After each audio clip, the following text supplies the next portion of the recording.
Assalamualaikum warahmatullahi wabarakatuh. Allahu Akbar, Allahu Akbar. Ana binikmatil iman wal islam wa hadana ila siratil mustaqim ila dinil islam wa ma kunna linahtadiya laula an hadana Allah. Asyhadu an la ilaha illallah wahdahu la syarika lah wa asyhadu anna Muhammadan abduhu wa rasuluh. Allahumma shalli wa sallim ala nabiyyina Muhammad wa ala alihi wa sahbihi wa man tabi'ahum bi ihsanin ila yaumil qiyamah. Wa ya ayyuhal muslimun usikum wa nafsi bi taqwallah wa ta'atihi faqad fazal muttaqun. Wa qala Allah ta'ala fi kitabil karim, a'udzu billahi minasyaitonir rajim, bismillahirrahmanirrahim. Walan tarda ankal yahudu walan nasara hatta tattabi'a millatahum. Al-ayat. Wa qala Rasulullah sallallahu alaihi wasallam fi hadithi syarif, kullu mauludin yuladu 'alal fitrah fa abawahu yuhawwidanihi aw yunassiranihi aw yumajjisanihi. Sadaqallah wa sadaqa Rasulul Karim. Ma'asyiral muslimin jamaah yang rahimakumullah. Marilah kita semua senantiasa bersyukur pada Allah Subhanahu wa taala bahwa sampai detik ini kita masih diberikan kesempatan oleh Allah untuk terus meningkatkan ibadah kita, ketakwaan kita kepada Allah Subhanahu wa taala.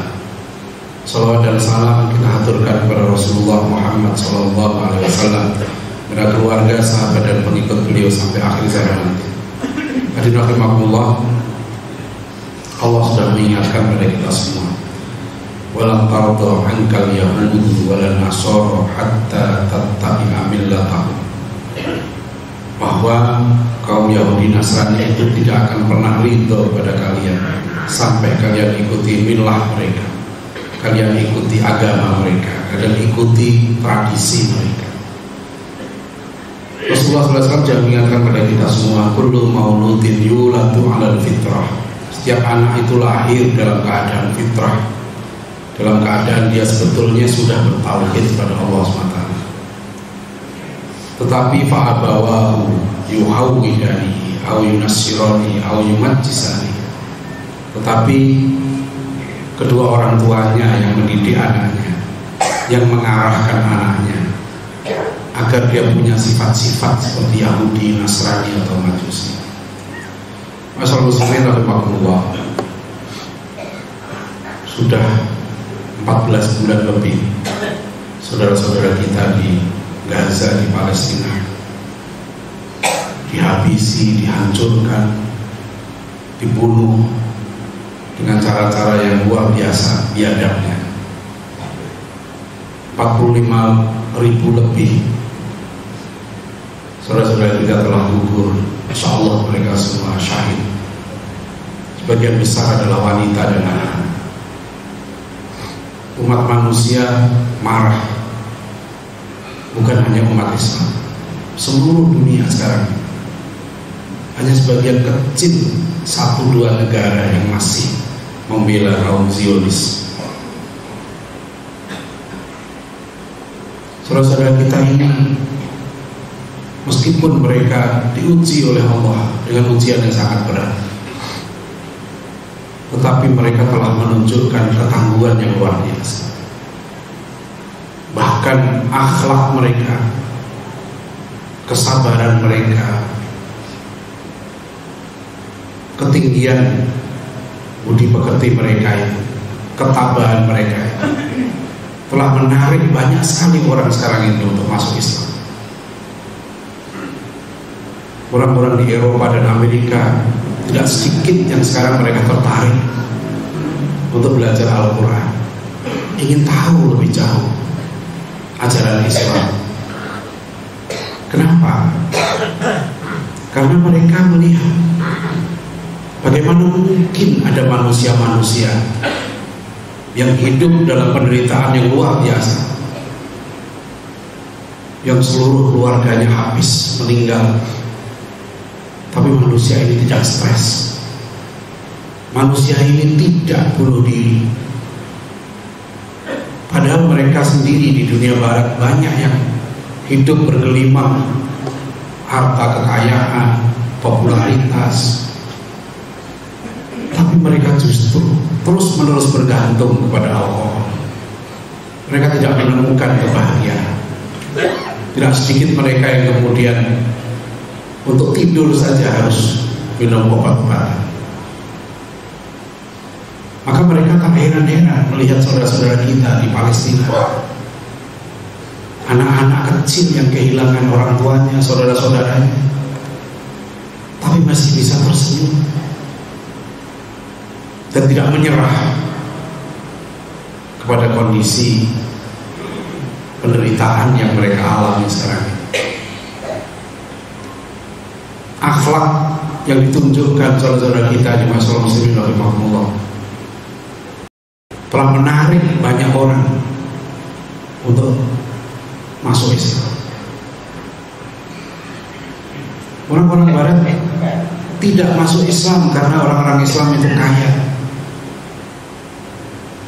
Mereka tidak tertarik masuk Islam melihat kekayaan negara-negara Timur Tengah yang bergelimang kekayaan. Tapi justru mereka banyak tertarik masuk Islam karena ketinggian akhlak saudara-saudara kita di tengah penderitaan.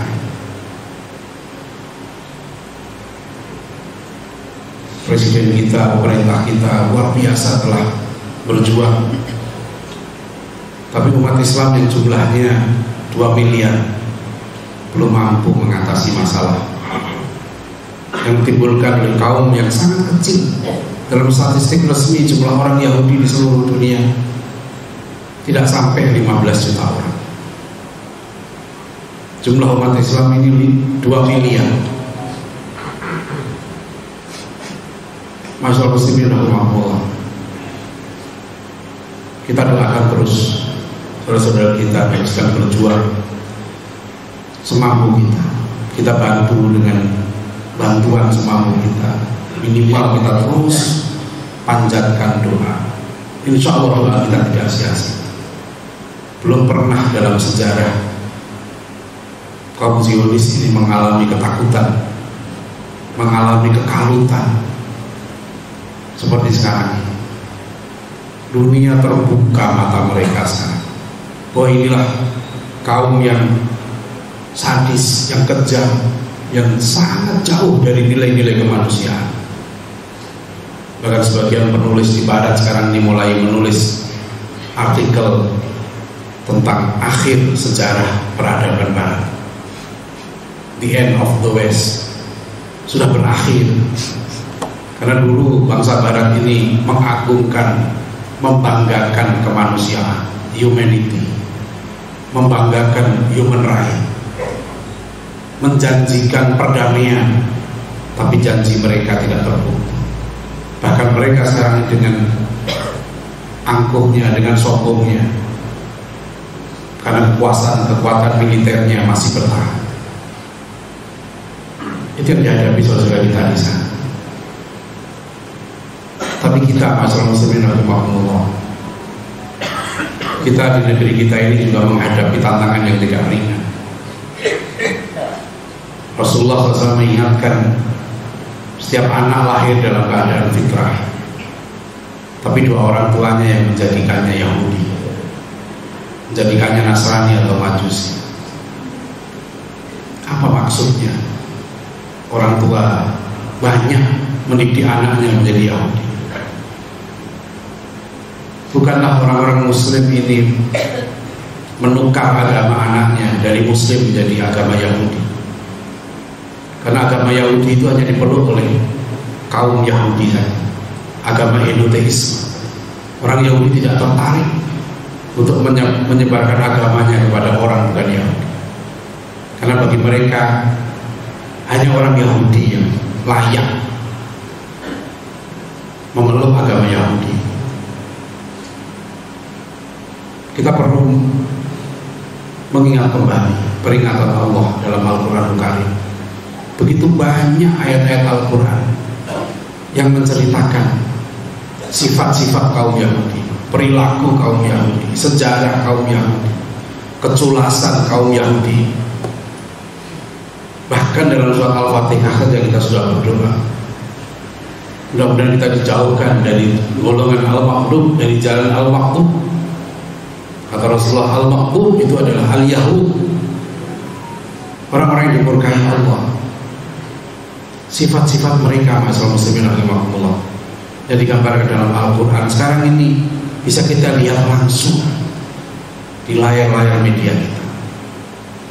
Dalam Al-Quran digambarkan kaum Yahudi ini punya sifat materialistik, kecintaan yang berlebihan terhadap materi, terhadap kehidupan dunia. Dalam surah Al-Baqarah disebutkan, wala tajidannahum akhrasan nasi ala hayat. Kamu akan jumpai mereka ini merupakan manusia-manusia yang paling tamak terhadap dunia. Mereka juga orang yang selalu merusak agama.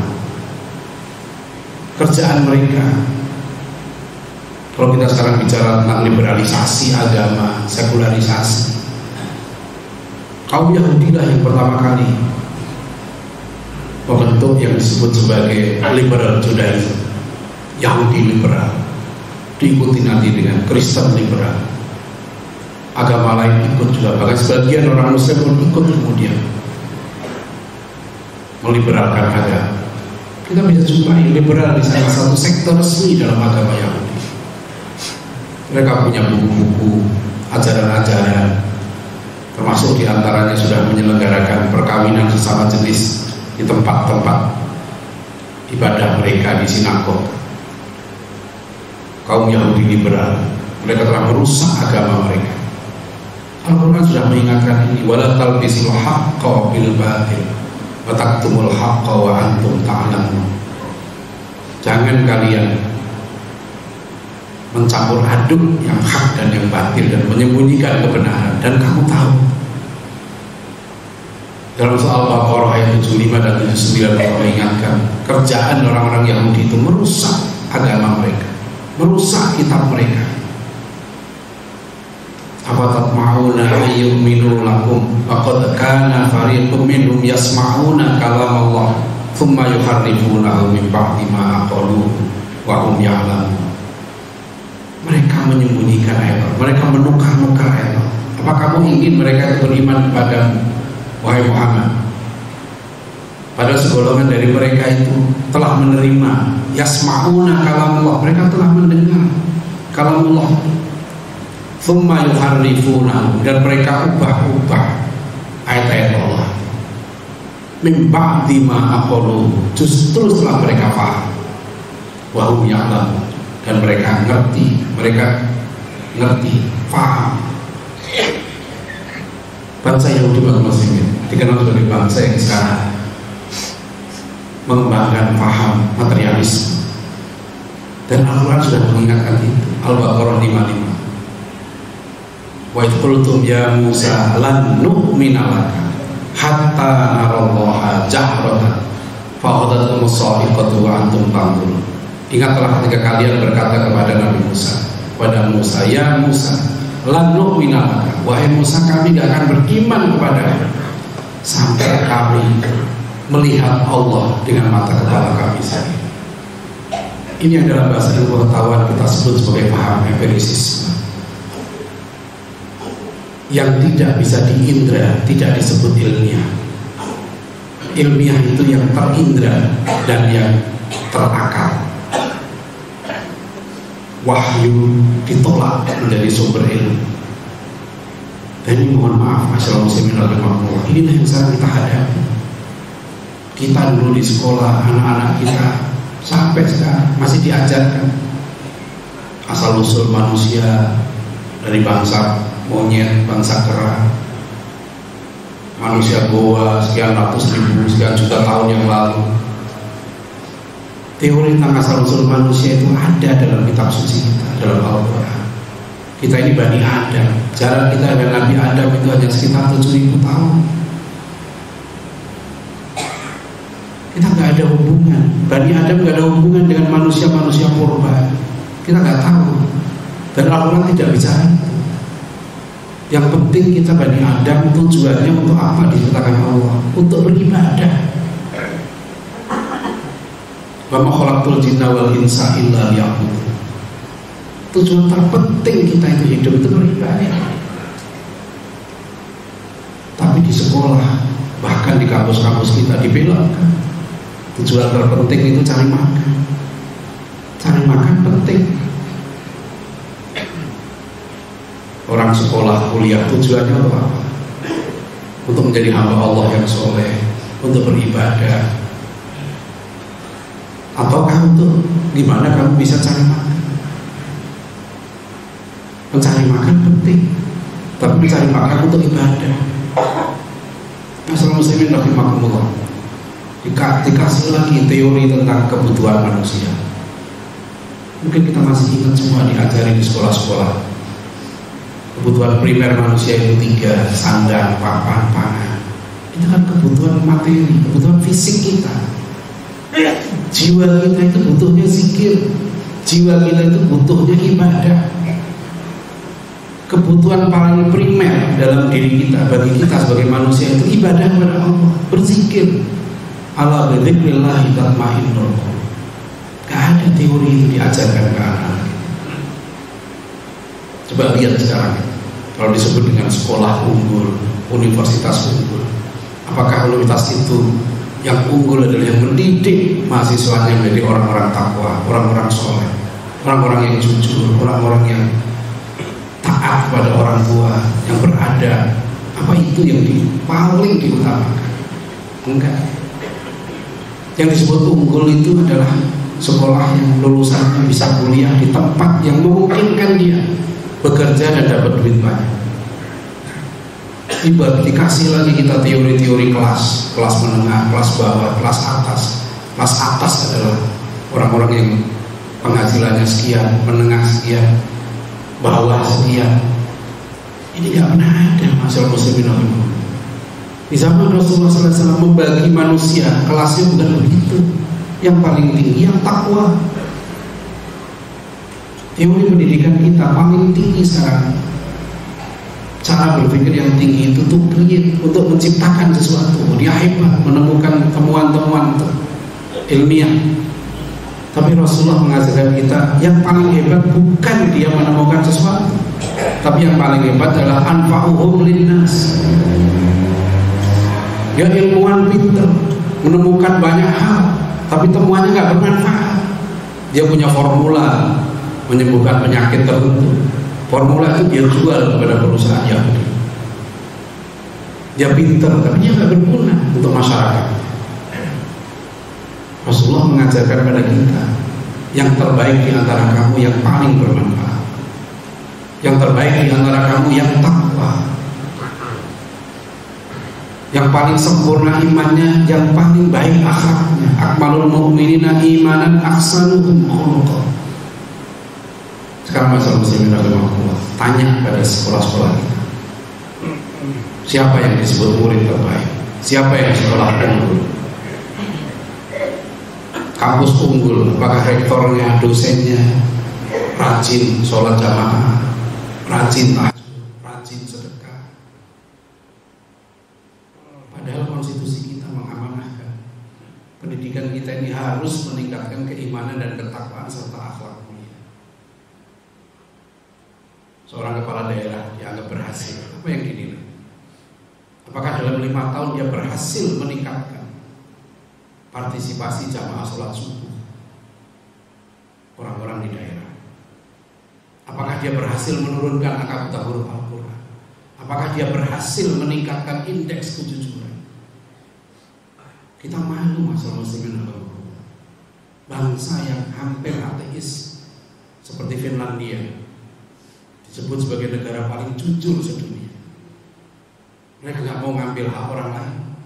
Dompet ditaruh di tempat umum. Dari 12 mereka survei, hanya 11 kembali ke pemiliknya. Mereka dikatakan bangsa paling jujur dan bangsa yang paling bahagia di dunia sekarang. Nabi kita manusia paling jujur. Alaikum bisidqi fa inna sidqa yahdi ilal birri wal birri wal birru yahdi ilal jannah. Kita dididik oleh Rasulullah SAW dengan kerja keras, disiplin, etos kerja yang hebat. Sampai kita diwarisi doa, Allahumma inni a'udzubika minal ajzi wal kasal. Ya Allah, jauhkan kami dari sifat lemah dan malas. Menteri Pendidikan Tinggi kita bikin survei, 500 perusahaan dia survei. Apa dia bilang? Kondisi karyawan kita sebagian besar etos kerjanya lemah. Sebagian besar nggak bisa baca, nggak paham yang dia baca. Sebagian besar nggak bisa berkomunikasi dengan baik. Bahkan dari riset itu dia sebutkan datanya, di atas 80% lemah kerjasama, teamwork. Ini akhlak.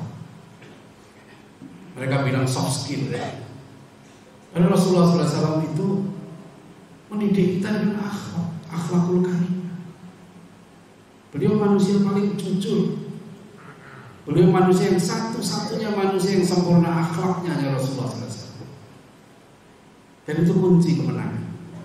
Kalau kita gagal dalam mendidik anak-anak kita menjadi orang-orang yang jujur, orang-orang yang bekerja keras, orang-orang yang tidak malas, orang-orang yang pemberani, orang-orang yang tidak berdengki. Kalau akhlakul karimah ini gagal kita terapkan, nggak pernah kita bangkit.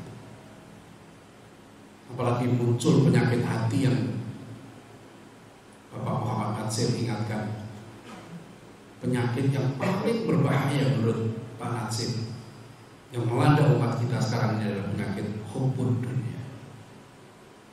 Sebelum beliau wafat, Pak Nasir berpesan, kalau penyakit cinta dunia ini tidak kita atasi, bukan tidak mungkin umat Islam di Indonesia ini akan mengalami nasib seperti kaum muslimin di Andalusia. 800 tahun umat Islam memimpin Andalusia, tapi ujungnya akhirnya mereka diberi ultimatum, 3 pilihan: keluar dari Islam, berganti agama, keluar dari Spanyol, atau pilihan ketiga, mati. Kita sekarang masih mayoritas. Tapi ingat, Rasulullah pernah mengingatkan, bal antum katsirun walakinnakum ghutha'un kaghutha'is sail. Jumlah kamu banyak, kata Rasulullah, tapi kalian gue. Wala yanzi'anna min suduri aduwikum al-mahabbata minkum. Saat itu musuh-musuh kalian, kata Rasulullah, nggak takut sama sekali dengan kalian, meskipun kalian banyak. Dan dalam diri kalian tertanam penyakit Allah, yaitu hubbud dunia wa karahiyatul maut. Masyaallah muslimin rahimakumullah, kita masih diberikan kesempatan oleh Allah. Alhamdulillah, negeri kita pertumbuhan sekolah-sekolah, pondok pesantren luar biasa. Sekarang tiap hari rata-rata ada 6 pondok pesantren terdaftar di Kementerian Agama. Terdaftar 41.000 lebih pondok pesantren sekarang resmi, dan jumlahnya terus bertambah. Alhamdulillah, banyak orang-orang muslim yang percaya dengan lembaga-lembaga pendidikan Islam. Tapi jangan lupakan, tantangan kita juga tambah berat. Artificial intelligence, internet sudah gak bisa kita bendung. Anak-anak kita langsung bersentuhan dengan informasi baik atau buruk. Sekarang ini benteng-benteng terakhir ada pada keluarga kita. Kita semua, anfusakum wa ahlikum nar, perintahkan jaga dirimu dan keluargamu dari api neraka. Oleh karena masalah muslimin rahimahullah, tadi kita renungkan hadis kullu mauludin yulad ala fitrah abawahu yuhawidani. Dan ini terjadi di mana-mana, seluruh dunia. Kalau umat Islam mau menang sekarang ini, jangan jadi Yahudi, jangan ikuti sifat-sifat Yahudi, jangan materialis, jangan merusak agama, ya, utamakan akhlak, jangan culas. Ini sifat-sifat Yahudi dalam Al-Quran. Tidak tahu terima kasih, ditolong oleh Nabi Musa, 40 hari ditinggal Nabi Musa berkhianat. Kaum Yahudi 800 tahun dilindungi umat Islam di Andalusia, 400 tahun kemudian dilindungi umat Islam di Turki Utsman. Begitu mereka tahu umat Islam melemah, mereka justru berkhianat dan menghancurkan umat Islam dari itu. Dulu mereka gak punya negara, dikasih Palestina setengah, gak puas. Sekarang saudara-saudara kita di Palestina cuma minta 18% dari tanah yang mereka rampas. Itu pun sekarang nggak dikasih. Hanya tapi barang dan jalur Gaza itu hanya 18% dari seluruh wilayah yang dirampok oleh Zionis. Kalau kita melihat kondisi sekarang, ini yang digambarkan dalam Al-Quran. Dan mudah-mudahan ini puncak kejahatan mereka, keserakahan mereka, kezoliman mereka yang sekarang kita melihat, yang menghukum mereka ini, yang marah sama mereka ini, justru banyak sekali bukan negara-negara Muslim. Manusia, selama dia manusia akan terusik rasa kemanusiaan. Gak bisa terima dia dengan kelakuan-kelakuan yang di luar batas-batas kemanusiaan. Jadi masalah muslimin rahimahullah, mudah-mudahan kita jaga anak-anak kita, saudara-saudara kita, keluarga kita, sehingga tidak terjatuh dalam perilaku atau sifat-sifat yang dimiliki oleh kaum Yahudi. Itu akan menghancurkan, bukan hanya merusak akhlak, tapi juga bisa merusak iman. Alhamdulillah. Sekali lagi mudah-mudahan kita selamat satu keluarga, fid dunya wal akhirah. Barakallahu li wa lakum fil